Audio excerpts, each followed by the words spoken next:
And welcome back into our, thank you, Rabbi, into our Zoom space, our Zoom classroom. We have, I don't know if we'll have 95 show up, but we have 95 of you registered. So let's just give it a minute and get everybody here as we continue to welcome folks in. And we'll just get started here in another minute.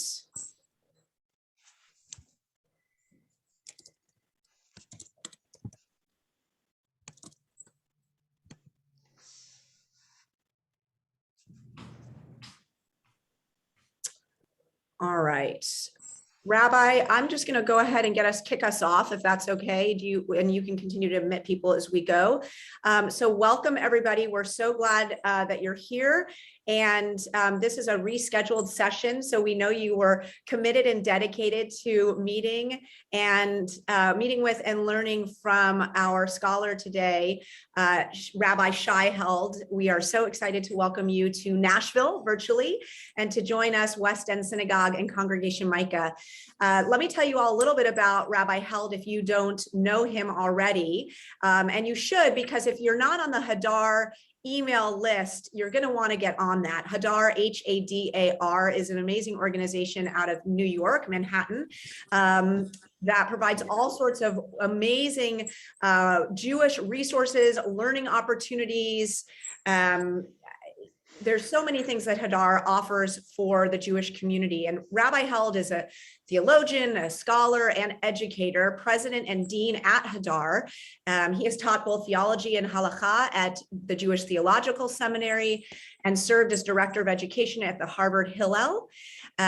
He is just like a treasure as far as Jewish education goes, and is also the author of several books. Rabbi Held's first book, Abraham Joshua Heschel, The Call of Transcendence. Also, The Heart of Torah, a collection of essays on the Torah in 2 volumes. I won't say any more because we want to dive right into our topic, which is our ongoing topic of American Jewish identity, anti-Semitism in Israel. Boy, we could talk for a year about all of that. And Rabbi, you just came back from Israel, so you may have more to comment on, but we'll just kind of start with asking you to do a little bit of a SWOT analysis on the state of American Jewish identity, strengths, weaknesses, opportunities, threats, and anywhere you'd like to go from there, and we'll dive in with that. Great, thank you. And thank you to both of you and to all of you for having me, and apologies for the need to reschedule. Gosh, there's like a lot to say, I think. I think I would start by saying that our strength is that we have a lot of phenomenal educational opportunities for people who want to take part of them in the United States.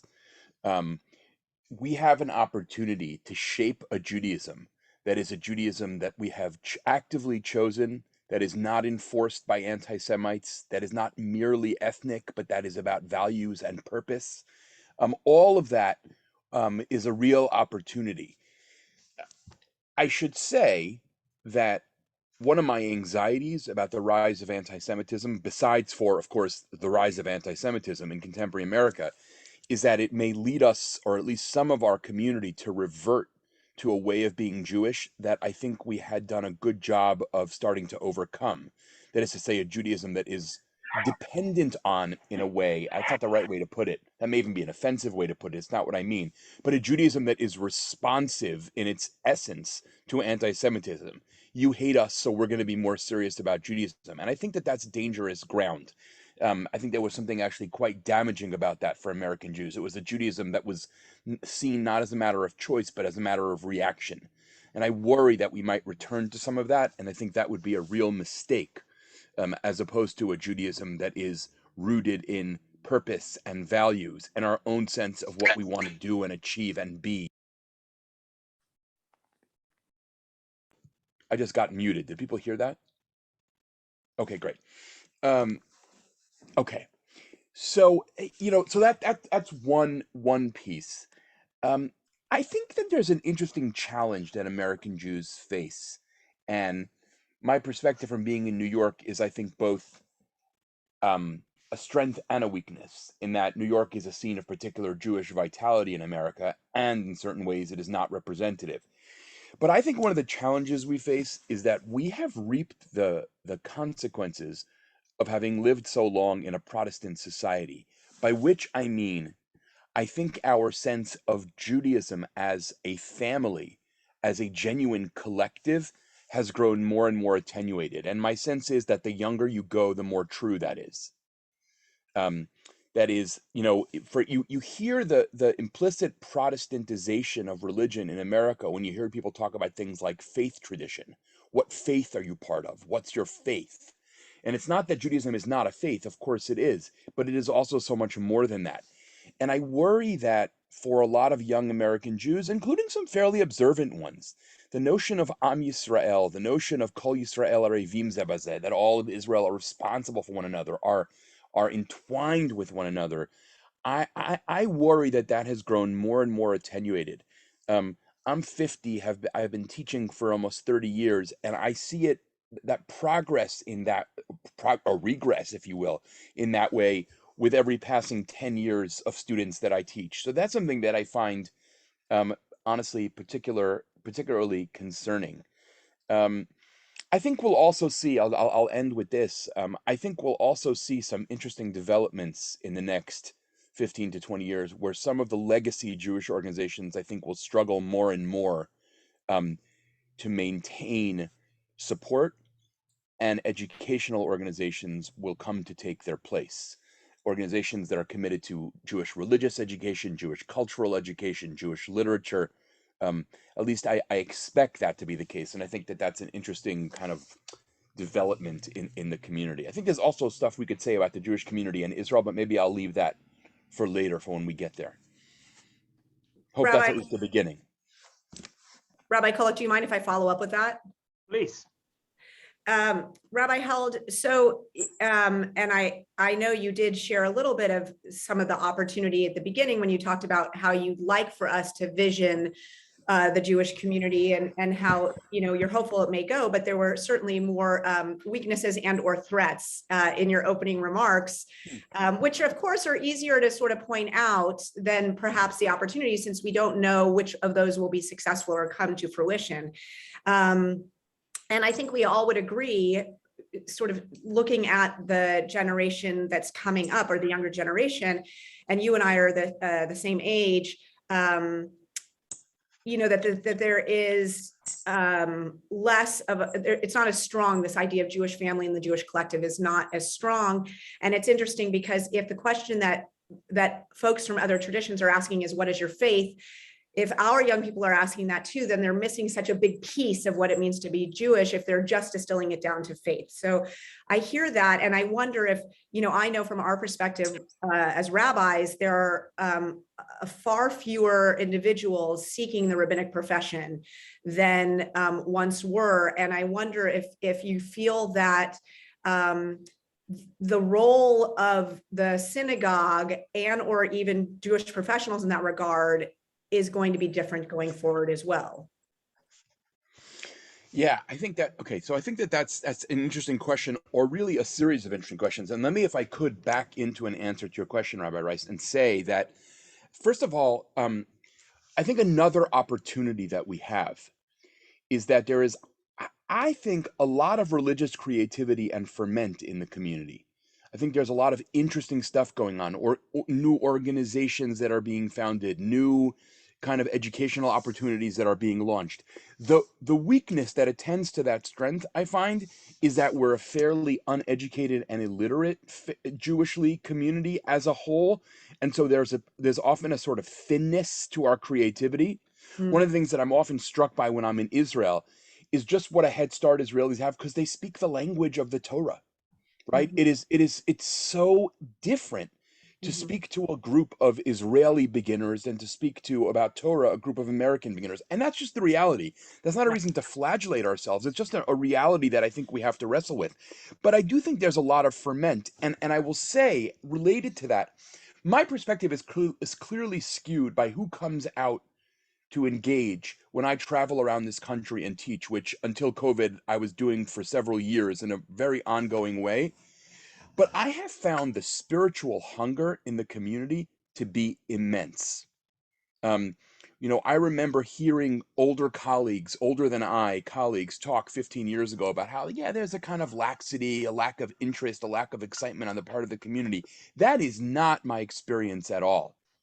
I find that if you put texts and ideas in front of people in a non condescending way, that is to say, if you engage people as adults with minds, with spirits, with interests, with passions, with fears, with lives that are complex, people want to engage. If nothing else, people want sources of wisdom.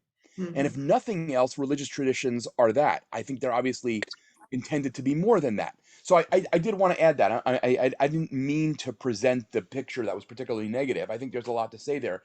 Now, how will the synagogue change? So I don't know if this is a good thing or a bad thing, but my sense is twofold here, and I could probably say more than that, but I'll start with two things. One is I think synagogues that thrive are ultimately going to be seen more as centers for learning and education than they are as centers for prayer. I just think that we have a better shot with this generation of engaging them in the riches of Jewish learning and conversation than we do with tefillah, with traditional Jewish ritual. I mean, we could talk about that for hours on end, sort of what works, what doesn't work, what's compelling, what's not compelling, why prayer is such a challenge for so many of us. But I suspect that you'll see um, more and more institutions have Saturday mornings as opportunities for learning with minimal prayer, that just may be the way American Judaism is evolving. I say that now without particular my own valuation on that. Um, and I think also, um, and I say this knowing that I don't know the demographics of your synagogue, Rabbi Rice, though I have visited Rabbi Kulak's synagogue. So I hope I'm not saying anything that's offensive here. But I suspect that synagogues that find ways of making people feel that they are part of smaller communities are the ones that are going to thrive. I think the old days of, oh, I go to a shul with 3,000 members and I have 3,000 co-congregants, but I don't have a sense of belonging to a smaller group within it. I think that's numbered. I just don't. The days of that are numbered. I just don't think that works for people anymore. And I should say also, and here's a footnote, without kind of descending into a discussion of contemporary politics, I have found that since 2016, the hunger both for Jewish learning of substance and for a sense of community connection has been as deep, if not deeper, than it's ever been in my lifetime.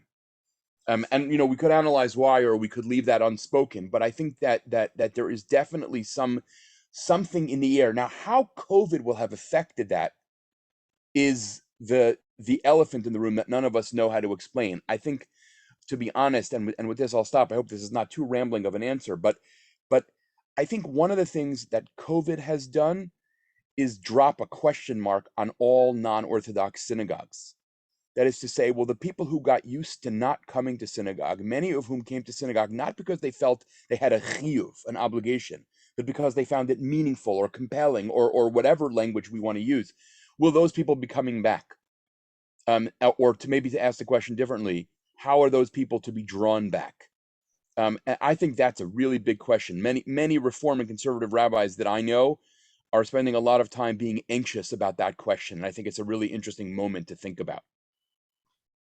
So thank you, Shai. Let me, follow up in something that you were saying. It resonates with me. This difference between what we can call a proactive Judaism against a reactive Judaism, and you wrote a book by the name of The Heart of Torah.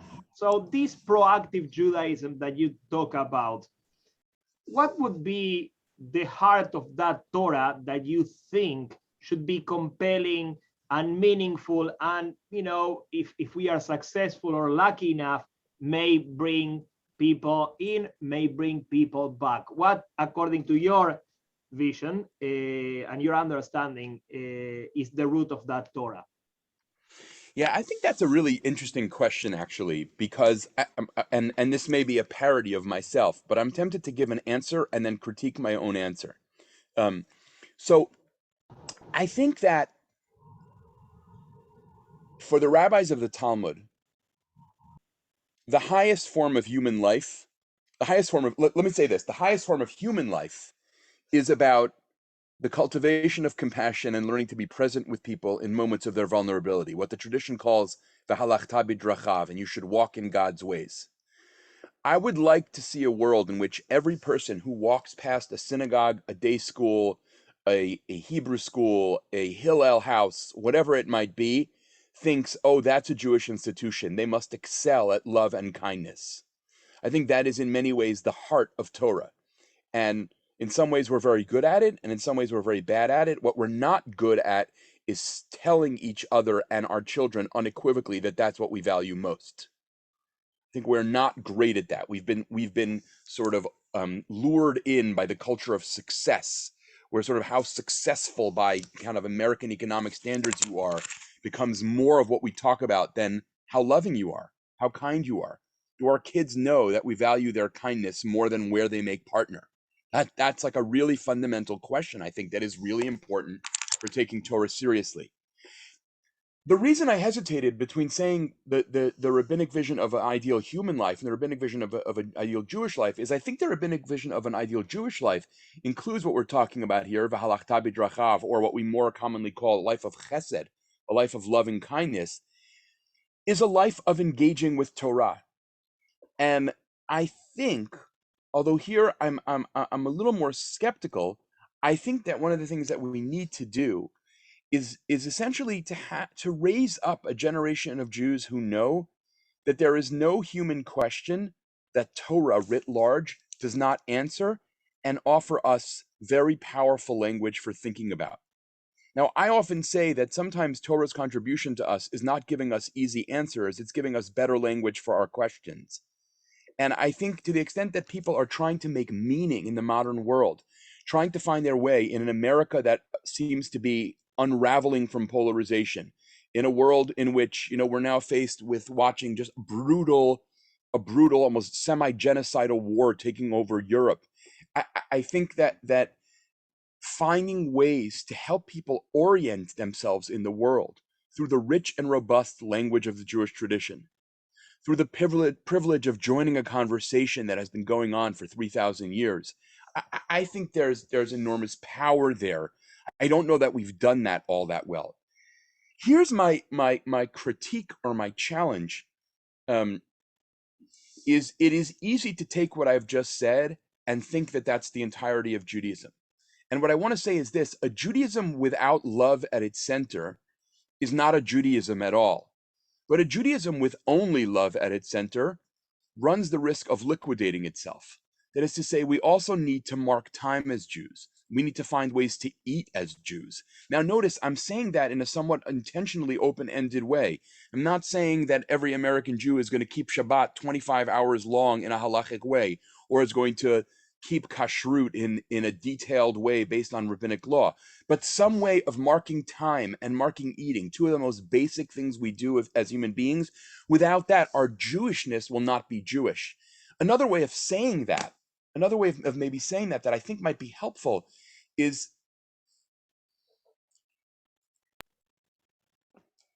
sometimes people say to me, you spend so much time talking about love and compassion, but those are not uniquely Jewish.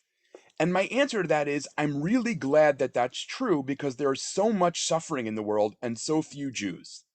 So if Christians and Buddhists also talk this way, or Muslims or Sikhs or whatever it might be, more power to them and God bless them. However, if all we say as Jews is the same thing that everyone else is saying at their best, then we're not going to hold people as Jews because we're a minority culture.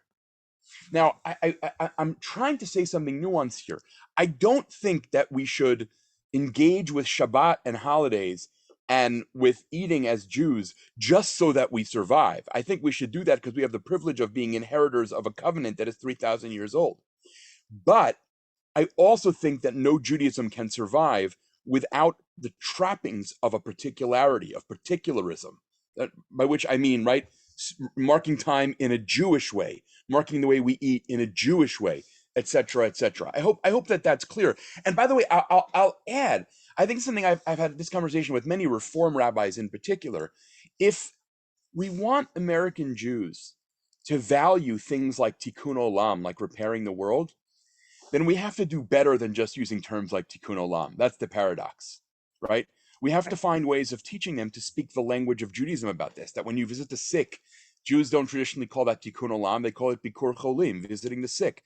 When you go pay a shiva call, you're not doing tikkun olam; you're doing nichum avelim. In other words, what I'm trying to suggest is we need to develop a richer, more robust Jewish language so that we're more Judaic in our Jewishness. That's the funny way I might put it.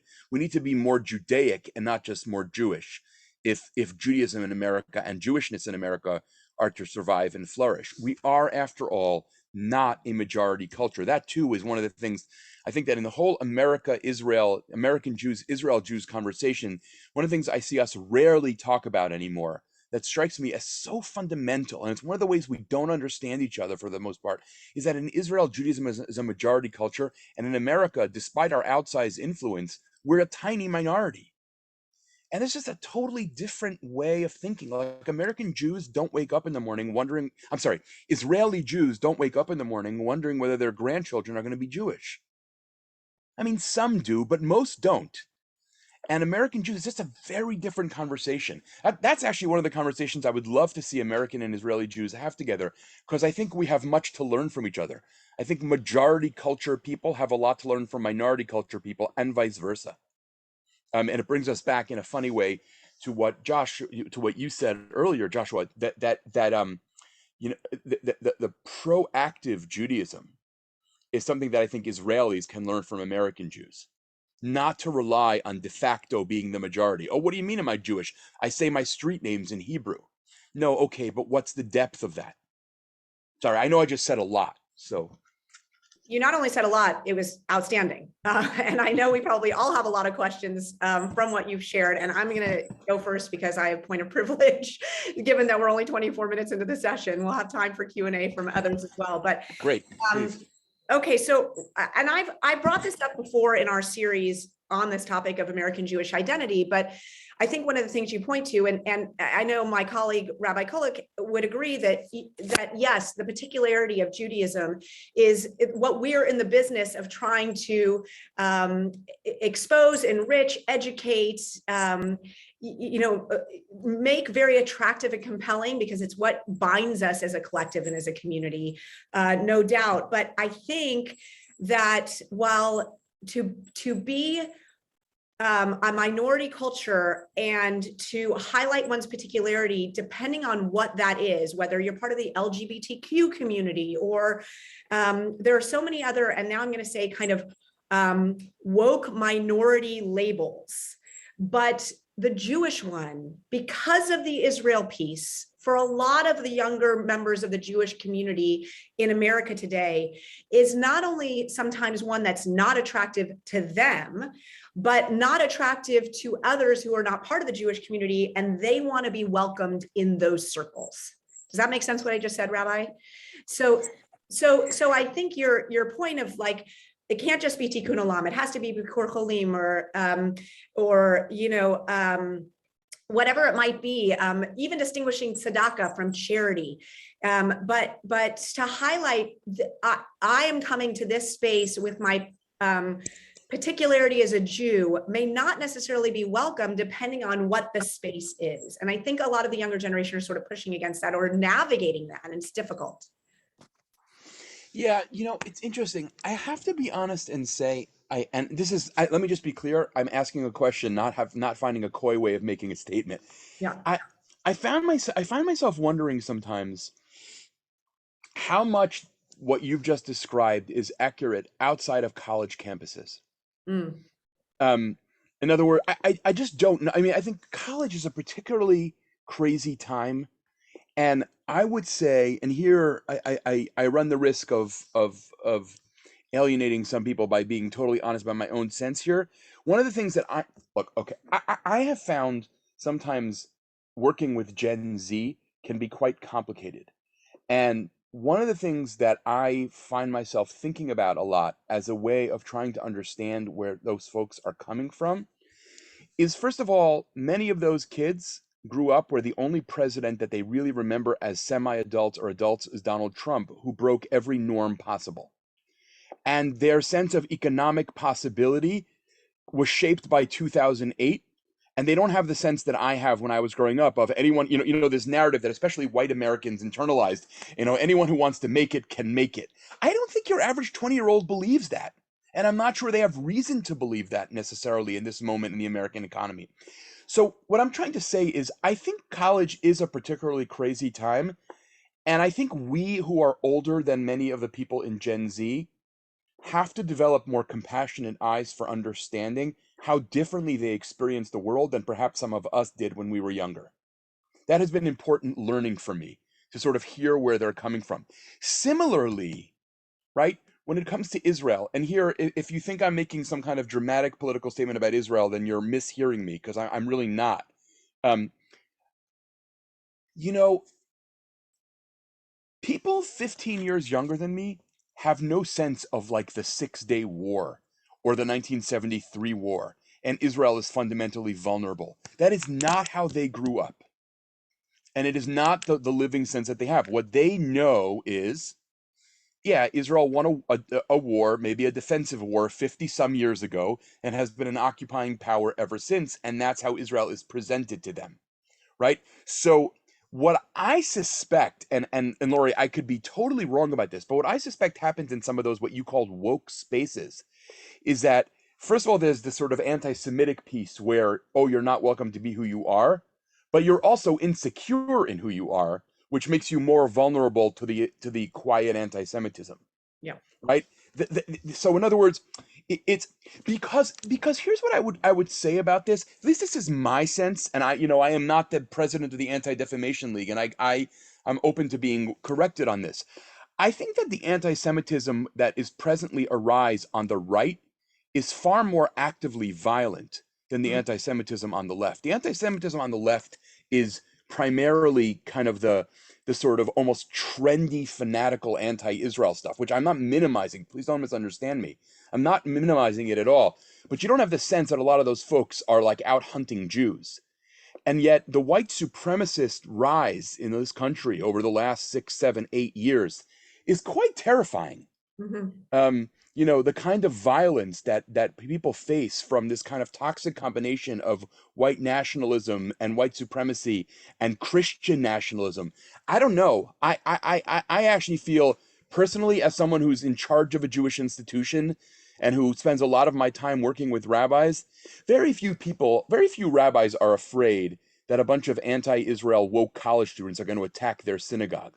Right? They're much more afraid that a bunch of right-wing white supremacists are going to attach their synagogue. Now, I don't know what that means, really. I'm not saying that, and then we say, and therefore the conclusion is X, Y, and Z. I'm not smart enough to tell you what the conclusion of that is, but I do think there is something interesting there. There's a weird asymmetry between the anti-Semitism of the right and the anti-Semitism of the left.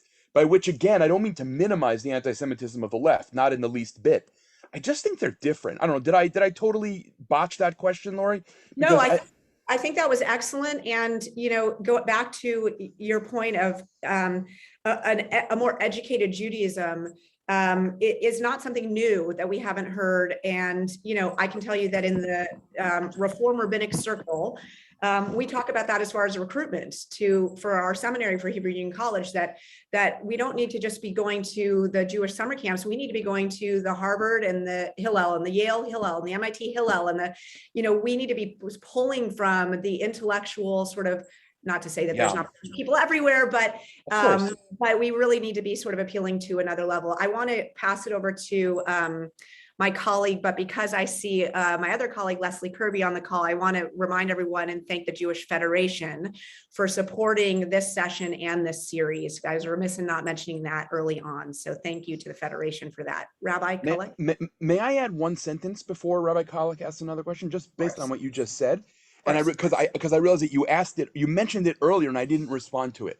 This issue about fewer people pursuing the rabbinate. We have in the liberal movements a shortage of rabbis to serve the communities that they have. So I think there's a lot of things going on there, but I want to single out two that I think are far from the only reasons, but that I think are the ones that are harder for us to talk about, and therefore I want to put them on the table. One is, it goes back to that issue that I mentioned earlier about, do our kids know that kindness is our highest value as Jews, or ought to be? The other question is, do our kids know that being a rabbi is successful? Right? I remember my mother, who was different. My mother was the age of most of my friends' grandparents, and she was a European refugee. But I remember once my mother saying to me, only a tiny bit jokingly, 90% seriously, in Hebrew, which is the language we spoke to each other, well, if you don't want to be a doctor or a lawyer or an academic, I guess, okay, fine, you can go to rabbinical school. And I found that to be a really telling, interesting comment. And I suspect that kids know that that's not the highest value many of their parents have. And there is a cost to that. When people are told to go out and achieve and be everything they can be, but being a rabbi is not considered everything they can be, that's a problem for a community. Now, the second piece is, and this is where it gets really messy, I think rabbis in synagogues are treated really badly. And I think that's one of the reasons why, by the way, of course, there are many exceptions to that, obviously. But I think rabbis in synagogues are treated very badly in two ways, and it has led a lot of young adults, young rabbis that I meet, to want to do anything but serve a synagogue. One is the notion of having time to have a personal or family life of any kind is an enormous challenge. We still live in a world in which the assumption is that if you're a rabbi, you are always available to me no matter what, and no matter when and for what. And two is, I hear from rabbis all the time that they're afraid in these incredibly polarized times to say anything. And they feel like they're constantly on the defensive. I'll give you a really innocent example of this from an Orthodox rabbi in the South. I thought this was such an interesting comment. And this is a great example because there's so little at stake in a certain way. He told me that on a Shabbat, he had mentioned in shul during services, he had mentioned some issue about kashrut in the community that he was serving. And when he came into his office Sunday morning to get ready to teach his Sunday morning class, he had two voicemail messages on his phone. One person was attacking him from the right, saying, I can't believe that you permitted that. And another person was attacking him from the left, saying, I can't believe that's all you would permit. Both messages ended up threatening that they were going to resign their membership and leave the shul. And he just basically said, I can't live like this. I can't live in a world in which literally I talked about the kashrut of a local restaurant, and you're not even coming up to me and saying, Rabbi, I think I respectfully disagree, or Rabbi, I have some questions. You're telling me I'm wrong and you quit. Why would I want to work here? I think that that's really important. And I think we have to name that problem if we're going to heal as an American Jewish community. And I can say that in a way congregational rabbis can't. So that's why I say it. I love that. Because I hear it all the time. I love that you said it, Rabbi Kolek, and I almost messaged him to say, I'm having so much fun. We're 35 minutes in of all this great fun. I must share that when in the most recent incursion in Gaza in the spring, or this fall, in the same day, Rabbi, I received an email from someone on the right that said, it may sound shocking to people, but I love to watch those buildings come down. That was one email I received. And I received another email that said, if you send out another blast that supports Israel, I will resign my membership. That was the same day. Right. So there you go. So much. You can't breathe. The notion, by the way, that my rabbi might say something and that I regard it as thoughtful and worth thinking about, even if I disagree, is lost. And I'll tell you, one of the questions I think about a lot, I ask this everywhere I go because I'm still waiting for someone to answer me in a way that I find satisfying and that will help me think about this. How much of American Jewish communal dysfunction is an American Jewish problem, and how much of it is just a reflection of American dysfunction more broadly? It's not like Americans more broadly have any idea how to talk about anything, right? I mean, but it's totally crazy. So it's really hard to be a rabbi in that mode. I mean, I found myself thinking, I've never been a congregational rabbi, though I was a Hillel rabbi. Although now 20 years ago, so it's a totally different college campus than it was 20 years ago. But I find myself often following the news thinking, I don't envy my colleagues. They have to kind of walk on eggshells and figure, they can't not say something about this, but no matter what they say, there's going to be people who are waiting to pounce on them. It's not a way to live. And the American Jewish community just has to be better to its rabbis. Yes, are there some rabbis who are loose cannons who say crazy things? Of course there are.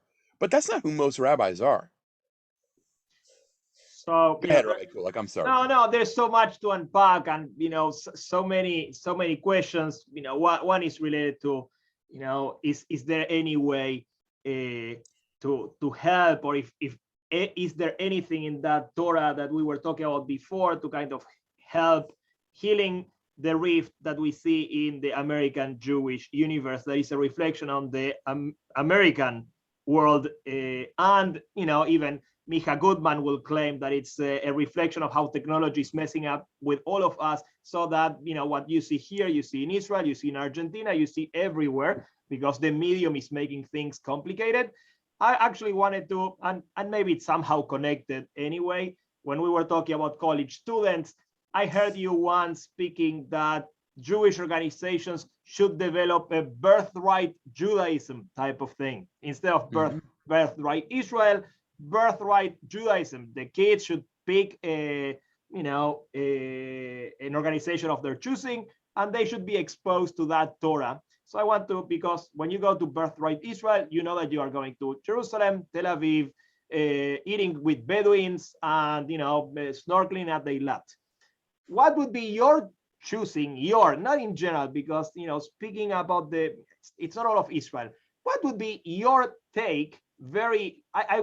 Again, and I'm not looking for the kind and love that we spoke before. If you would have to choose very specific things of what would you expose those kids attending birthright Judaism at Adar, what would be that? It's like, again, with all the complexities that we are talking about, the rifts, the challenges, if you need to choose like the 5-day experience that would be compelling enough for people to want some more, what would that be? So that's a really, really hard question. And let me back up by just explaining what I mean here. I didn't particularly mean this instead of Birthright Israel. That's a different discussion. No. I mean it in addition, which is that I would love to see a world in which if we're gonna launch quote unquote moonshots, let's create a world where every young adult by the age of 21 is entitled to a week at one of 5, 10, 15 of the best Jewish educational institutions in North America. So, Hadar, Pardes, the Hartman Institute, JTS, HUC, whatever it might be, Yeshivat Chovevei Torah, Yeshiva University, whatever it is, let's see if new groups emerge to provide these experiences. I think that in order to do this right, you can't have people come feel like you're trying to convert them. They have to come feeling like you're coming to share something that is enormously powerful and meaningful to you, that you hope will be enormously powerful and meaningful to them. But it's a different posture than just trying to convert people to a particular vision of Judaism. I think that the things that I would probably be inclined to teach at a seminar like this, right?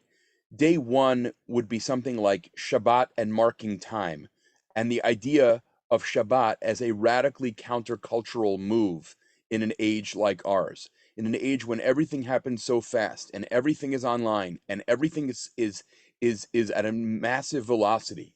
What would happen in a world in which we relearned how to pause? In a world of pending climate catastrophe, what would happen in a world in which we learn to say enough? I'm not going to exploit the world for the next 24 hours. I'm simply going to enjoy it. Part two, I think, would be about eating. Kashrut, but also other food values. What does it mean to eat in a way that maintains respect for animals and the fact that animals too are God's creation? What are some of the different ways Jews have thought about those kinds of questions? What are some of the different ways that Jews in the modern world observe kashrut and why? So, what are ways in eating that are sustainable? Now, again, to go back to what I said earlier, you can't have the only Jewish value be sustainability, because then again, you have this self-liquidating. Well, lots of people are talking about that, but you can talk about that as part of the values package of the Jewish tradition. That is, God does not give us the world to use up. God gives us the world to enjoy and pass forward. I think you spend one day on love, and not surprisingly, on walking in God's ways, as I talked about earlier, on the mitzvah of loving the neighbor and what that actually means. I think you spend one day on the Jewish master stories of the Exodus from Egypt. Here we are a few days before Passover. What does it mean to understand ourselves as an Exodus people? To go through our central ritual of the year in which we say, just last night I was a slave, and this morning I am free. And the narrative of Sinai, what does it mean to inherit a conversation where Torah is an ongoing dialogue between God and the Jewish people? That's 4 days right there. That's not a bad curriculum, I think. I mean, if I may be so bold. I mean, send me 150 kids of your choice. I'll spend 4 days with them. Let's see what happens. I mean that really seriously, right? I mean, let's see what happens. If nothing else, they'll walk into Jewish settings feeling like, I know something about what this is. Now, obviously, I know very little. I'm just getting started. But I know something about this. Now, am I delusional? Do I think all 150 kids you send me are going to then go and become, ritually observant, learning every week, keeping some version of Shabbat? No, I don't. Do I think some number of them will? I'm willing to reckon some of them will. And I think that would be a much wiser use of money than a lot of what the American Jewish community spends its money on, to be totally blunt. Wow. I'm trying not to send too many texts to my colleague while you speak, because I have all these great ideas based on what you share, but that's a beautiful vision. And very meaningful, makes a lot of sense. And I want to make sure that those of us who have taken the time out of their schedule to join you for learning today have an opportunity to ask a question too. So we'll invite you, if you do have a question, to go ahead and unmute yourself and present your question to Rabbi Held. Okay, I'll start. It's Heidi Hasenfeld. Hi, Heidi. Hi. First of all, thank you. And it's really not a question, but a comment to your last section you just spoke about. When I was younger, there was a program through Brandeis in Simi Valley, California, that was set up. You had to have 2 years of college, and you were able to go and study with rabbinical students and rabbis and others. And basically, it was a month program. And it was all the whys behind Judaism. Why do we do certain things? But we lived what we were learning. And I think for me, it was an experience that connected Judaism to the present day, and still does for me. It wakened my joy and learning and lifelong learning. So that kind of program, I think, is what you were talking about. And at the time, I don't know why it stopped, but it did. But it was very important because it was a time in our lives while we were in college, or even at that age. It doesn't have to be someone in college, but that we're asking questions and experimenting and trying to figure out what's what. So that did happen. I don't know what happened to the program, but it's no longer. So I would be that's a great example. Further to say that the young adults, college age, just post-college, are starved for something like that because of all of the things that you spoke to in the beginning. The world that they grew up in had so many competing priorities, so many divisive messaging. It's been so difficult for them to figure out for themselves who they are, let alone what space Judaism holds in that. And I think especially in this community, because we are a smaller community and our kids are growing up completely surrounded by non-Jewish peers. My experience growing up in Philadelphia was so completely different than what my children experienced here. My children at the age of 6 were having to explain to their baseball teammates that they weren't going to hell because they didn't believe that Jesus was the Messiah. I didn't have that conversation at 6 years old, and they didn't have context for it. And so there's just been so much thrown at them and no space to process and no space to figure out, what does that mean to me and how do I live that way? So I don't mean to, I don't mean to be, outrageous here, but Nashville does not have to wait for the American Jewish community to do something. Agreed. Right? Nashville do it. Let Nashville become the trendsetter in the American Jewish community. Every Jewish kid who grows up in Nashville is entitled to a week of of birthright Judaism. I mean, that's a very powerful model. You have to, yeah. I'm reminded of something that just came up in a class I gave the other day. Someone was asking me about the scene in which, Moses, when he sees the Egyptian beating the Israelite at the beginning of the book of Exodus, and he kills the Egyptian. So the text first says that Moses looked to and fro.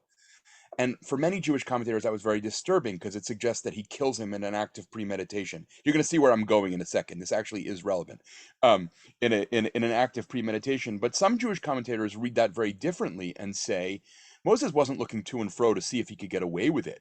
He was looking to and fro to see if anyone else was going to stand up and rise to the occasion. And it was only when he realized, look, no one else is going to save this person, he realized, oh, I guess I have to do it.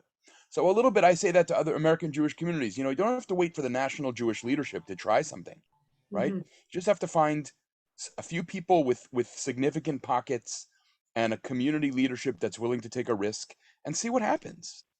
Again, I mean, I'd be the last person in the world who would guarantee the success of such a thing. I don't believe in guarantees of success in education. I think they're almost always fraudulent, but certainly think that there's something here worth trying. So thank you, both of you, for those comments.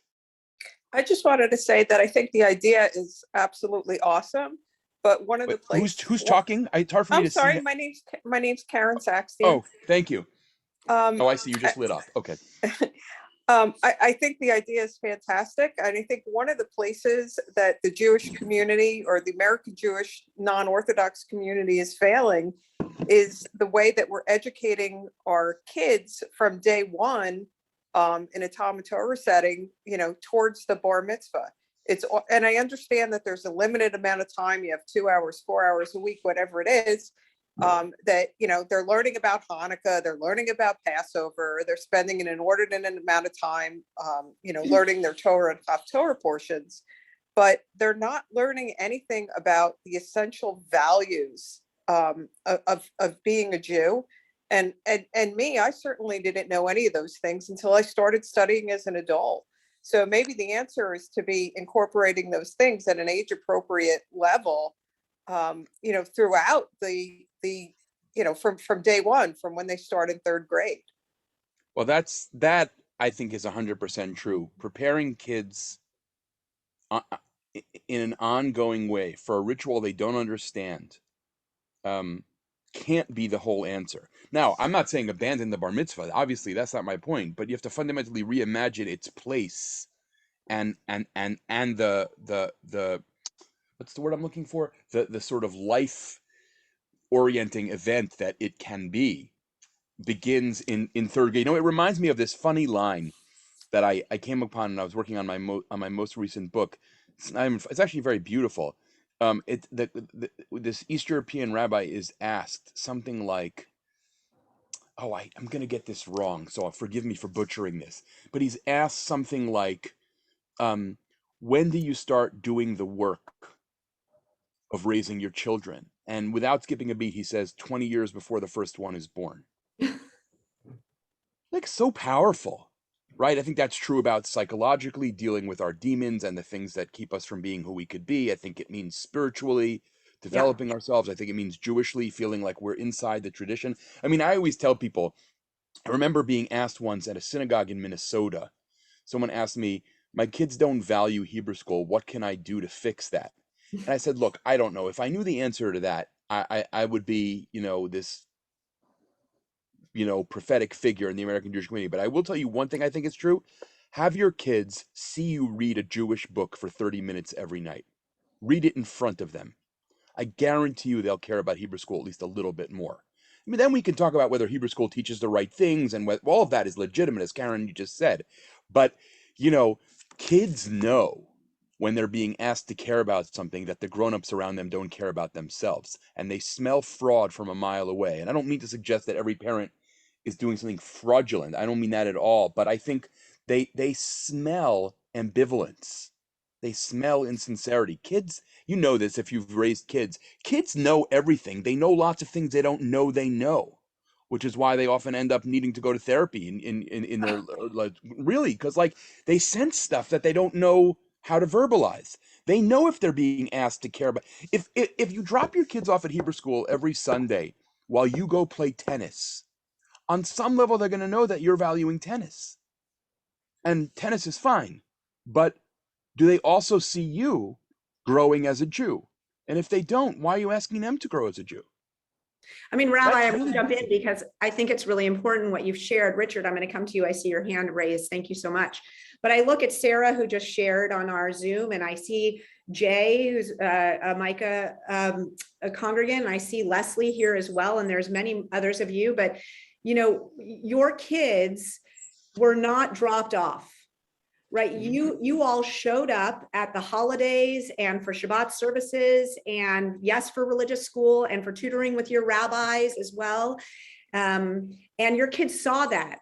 I mean, I know where the Levy family sat every year because I saw them with their kids, and that makes a huge impact, right? Because then the bar mitzvah experience or bat mitzvah experience or brit mitzvah experience itself is just one signpost along the way, but not the most important one. And 100%.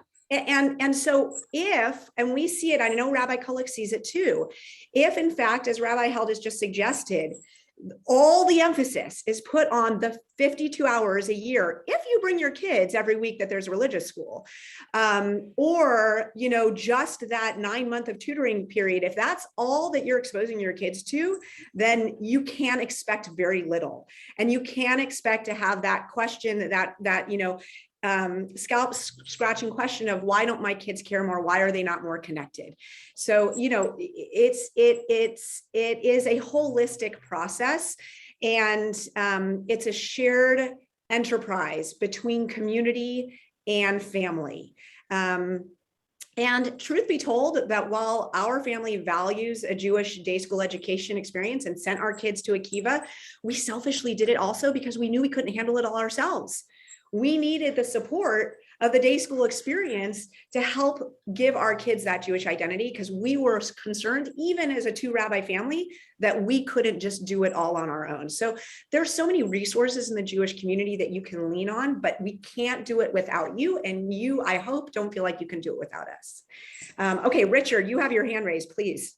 Yeah, I have more of a comment. About 2 years ago or so, I discovered Hadar, and I put in a plug for it. I sign up for almost every course that's offered, and I never knew how much I didn't know.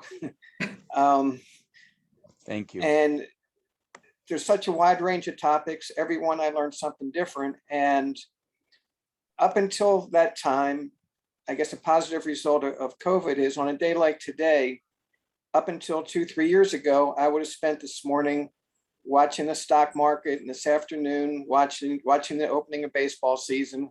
Whereas today I'm participating in this. This morning I watched a Torah study online.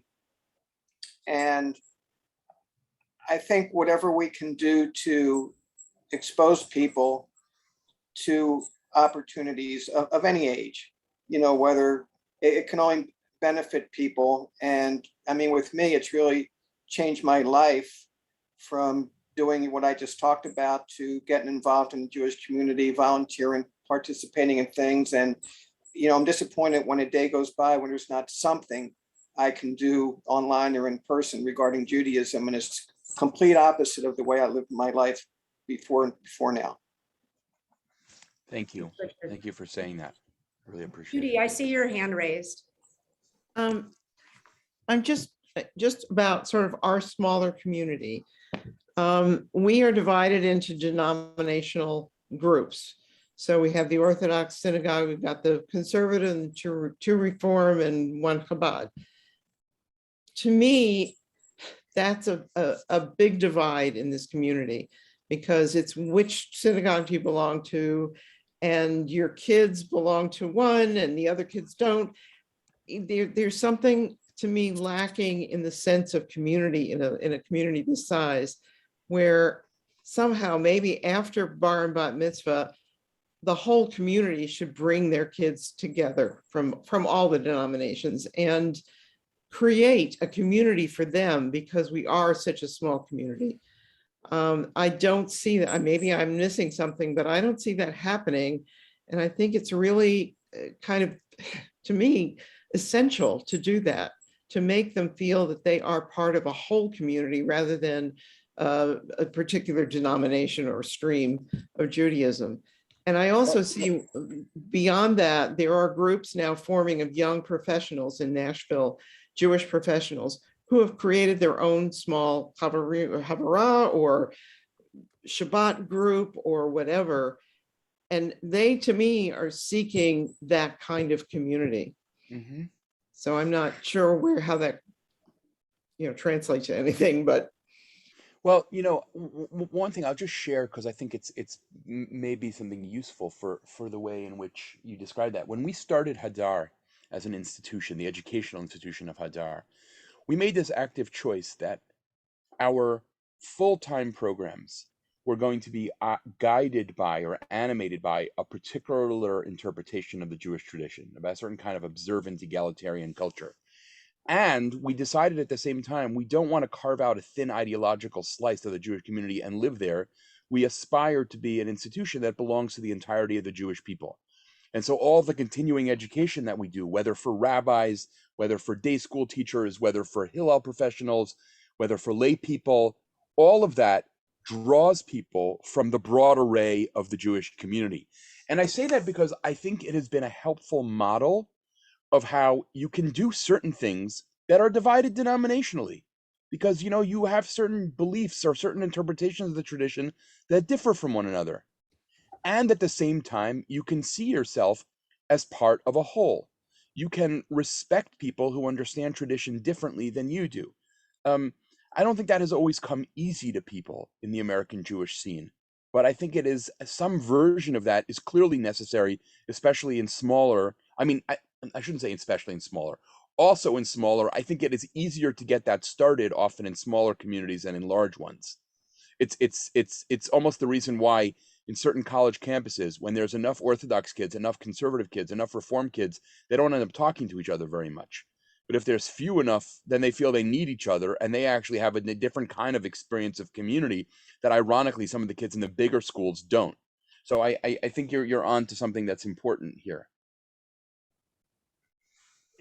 We are almost there, but if it is short questions, it's like I know Rick Wise had some, and Judy Morris. So it's like, but you need to be very brief in your questions. Then we will say goodbye to Rabbi Shai. Rick? Real quick, I have a issue with the discussion point, because I grew up in Philly, but in an area where I was a Christ killer and all that stuff. And I did just go to synagogue to become a bar mitzvah. My father was not observant. And his father, even though he was Orthodox, kept his store open on Saturday. I think that we have to look back at history. What has changed between 71 years ago, when I was born in the 50s, and now? Because it wasn't any different. We had kids growing up without synagogue. We didn't go after bar mitzvah. We said adios amigos, and we just did our thing. But we kept our Jewishness. And well, I think one thing that's changed, forgive me if they're interrupting you, but in the interest of time, if it's okay, I just want to say one thing that I think has changed very dramatically is that, I'll put this in a colloquial, almost flip way, is that now the non-Jews want to marry us. Right? That's a total game changer. Right? I mean, it's one thing to say like, we don't know a lot, but like we're Jews, we're Christ killers. That's totally different than the reality of, you come from a Jewish culture, a rich Jewish culture, values academics, values this, values that.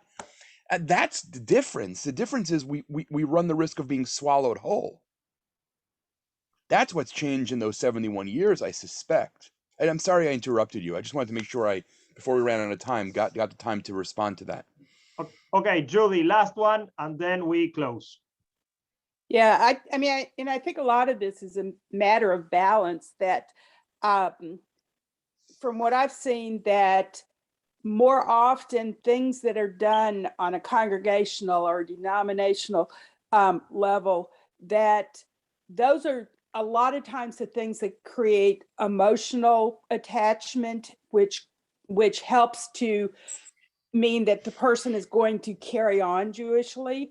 But the mixed things between congregations or between, different thought kind of groupings, those are the things that create more acceptance and sometimes more thinking about, and analyzing what you're doing. Interesting. I think honestly, maybe I'll end with this. In a moment like ours in the American milieu, simply modeling talking to each other across lines of difference is in itself a value.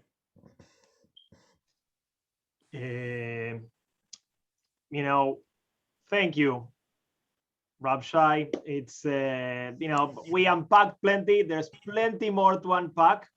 I think that, on our end, we will continue to think about these things. We may take you on the offering to gather, I don't know if 150 kids, because there might not be that many in that specific age to send them to Adar.